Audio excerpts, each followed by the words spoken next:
امینیہ T V کے ناظرین السلام علیکم۔ ناظرین، حضرت یونس علیہ السلام اللہ تعالیٰ کے پیغمبر تھے۔ حضرت یونس علیہ السلام کی عمر جب 28 سال کی تھی تو اللہ تعالیٰ نے ان کو منصب نبوت پر سرفراز فرمایا اور اہل نینوا کے رشد و ہدایت کے لیے مامور کیا گیا۔ یہ لوگ بت پرستی کیا کرتے تھے۔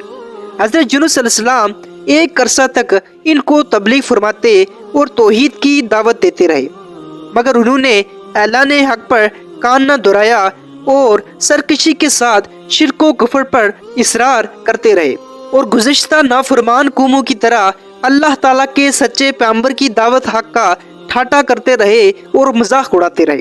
اس کے بعد مسلسل دشمنی اور مخالفت سے متاثر ہو کر یونس علیہ السلام قوم سے خفا ہو گئے اور ان کو عذاب الہی کی بددعا کر کے ان کے درمیان سے غضبناک روانہ ہو گئے۔ اس کے بعد فرات کے کنارے پہنچے تو ایک کشتی کو مسافروں سے بھرا ہوا تیار پایا۔ حضرت یونس علیہ السلام کشتی میں سوار ہوئے تو کشتی نے لنگر اٹھا دیا۔ راہ میں طوفانی ہواؤں نے کشتی کو آ گھیرا۔ جب کشتی ڈگمگانے لگی اور اہل کشتی کو غرق ہونے کا یقین ہونے لگا تو اپنے عقیدے کے مطابق کہنے لگے، ایسا معلوم ہوتا ہے کہ کشتی میں کوئی غلام اپنے آقا سے بھاگا ہوا ہے۔ جب تک اس کو اس کشتی سے جدا نہ کیا جائے گا تو نجات پانا مشکل ہے۔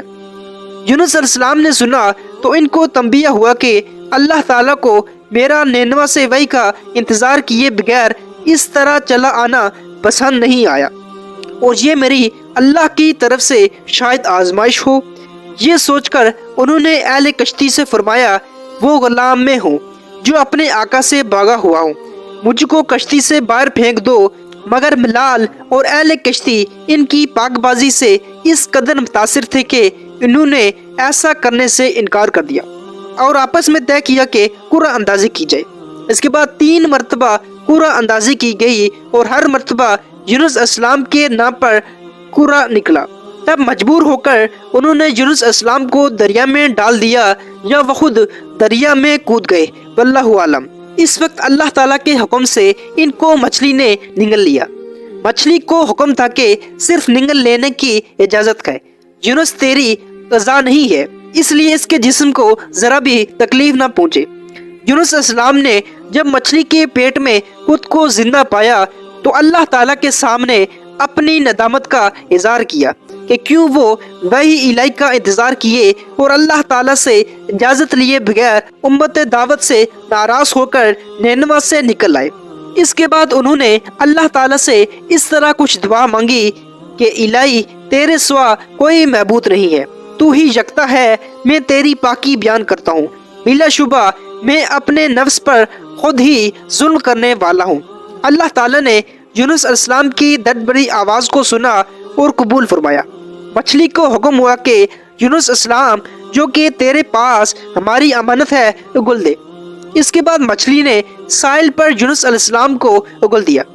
حضرت یونس علیہ السلام فرماتے ہیں کہ مچھلی کے پیٹ میں رہنے کی وجہ سے ان کا جسم ایسا ہو گیا تھا جیسے کسی پرندے کا پیدا شدہ بچہ کہ جس کا جسم بے حد نرم ہوتا ہے اور جسم پر بال تک نہیں ہوتے۔ عرض اس کے بعد مچھلی نے حضرت یونس علیہ السلام کو نہایت نحیف و ناتواں حالت میں خشکی پر ڈال دیا۔ اس کے بعد اللہ تعالیٰ نے ان کے لیے ایک بلدار درخت اگایا جس کے سائے میں وہ ایک جھونپڑی بنا کر رہنے لگے۔ چند دن کے بعد ایسا ہوا کہ اللہ تعالیٰ کے حکم سے اس درخت کی بیل کی جڑ کو کیڑا لگ گیا اور اس نے جڑ کو کاٹ ڈالا۔ پھر بیل سوکھنے لگی تو حضرت یونس علیہ السلام کو بہت غم ہوا۔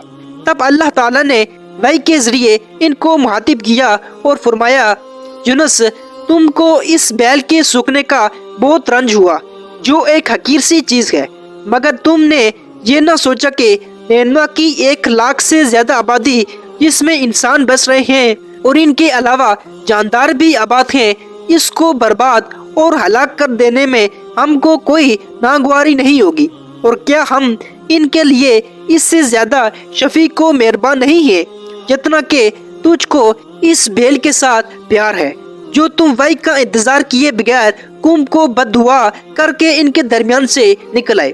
ناظرین کرام، ایک نبی کی شان کے یہ نامناسب ہے کہ وہ قوم کو حق میں عذاب کی بددعا کرے اور نفرت کے ساتھ ان سے جدا ہونے میں ایسی جلد بازی اختیار کرے کہ وحی کا بھی انتظار باقی نہ رہے۔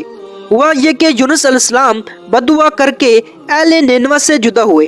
ادھر انہوں نے بددعا کے کچھ آثار محسوس کیے۔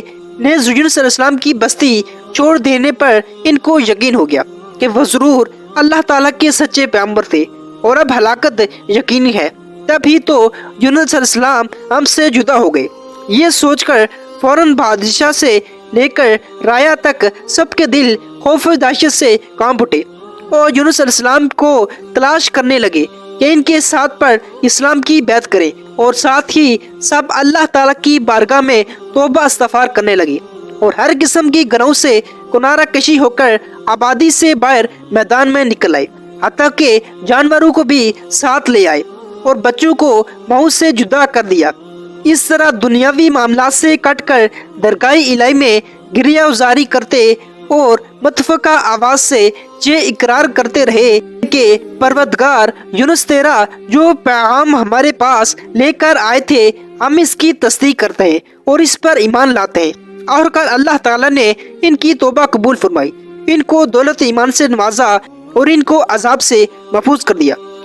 بہرحال حضرت یونس علیہ السلام کو اب دوبارہ حکم ہوا کہ وہ نینوا جائیں اور قوم میں رہ کر ان کی رہنمائی فرمائیں، تاکہ اللہ تعالیٰ کی اس قدر کثیر مخلوق ان کے فیض سے محروم نہ رہے۔ اس کے بعد یونس علیہ السلام نے اللہ تعالیٰ کی حکم کی تعمیل کی اور نینوا میں واپس تشریف لے آئے۔ قوم نے جب ان کو دیکھا تو بے حد مسرت و خوشی کا اظہار کیا اور ان کی رہنمائی میں دین و دنیا کی کامرانی حاصل کرتی رہی۔ ناظرین کرام، قرآن مجید میں ارشاد ہے کہ پھر کیوں ایسا نہ ہوا کہ قوم یونس کی بستی کے سوا اور کوئی بستی نہ نکلی کہ نزول عذاب سے پہلے یقین کر لیتی اور ایمان کی برکتوں سے فائدہ اٹھاتی۔ یونس کی قوم جب ایمان لے آئی تو ہم نے رسوائی کا وہ عذاب ان سے ہٹا دیا جو دنیا کی زندگی میں پیش آنے والا تھا، اور ایک خاص مدت تک سر و سامان زندگی سے بہرمند ہونے کے لیے مہلت دے دی۔ اسی طرح ناظرین، قرآن مجید کی ایک اور آیات میں ہے کہ اللہ تعالیٰ فرماتا ہے، بے شک یونس پیغمبروں میں سے تھا، اور وہ واقعہ یاد کرو جب وہ بری ہوئی کشتی کی جانب بھاگا اور جب کشتی والوں نے غرق ہونے کے خوف سے کرہ ڈالا تو دریا میں ڈالے جانے کے لیے اس کا نام نکلا، پھر نگل گئی اس کو مچھلی، اور وہ اللہ تعالیٰ کے نزدیک قوم کے پاس سے بھاگ آنے پر قابل ملامت تھا۔